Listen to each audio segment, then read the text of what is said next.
The European Commission's report on Bosnia and Herzegovina has just been published.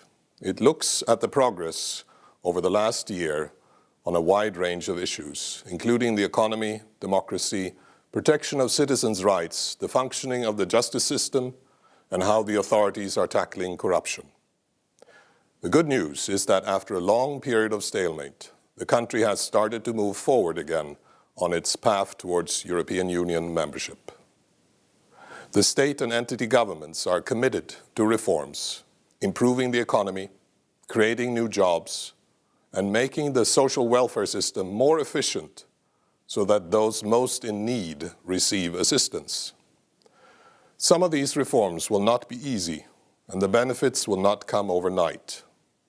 But without these reforms, the BiH economy is going to go from bad to worse.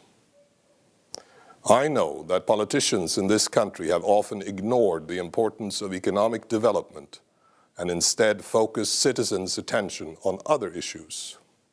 I understand the impatience and cynicism of many people who continue to believe that real reform is not possible. I also know how widespread corruption is in this country, and I share the concern that there is a lack of political will to tackle these fundamental problems.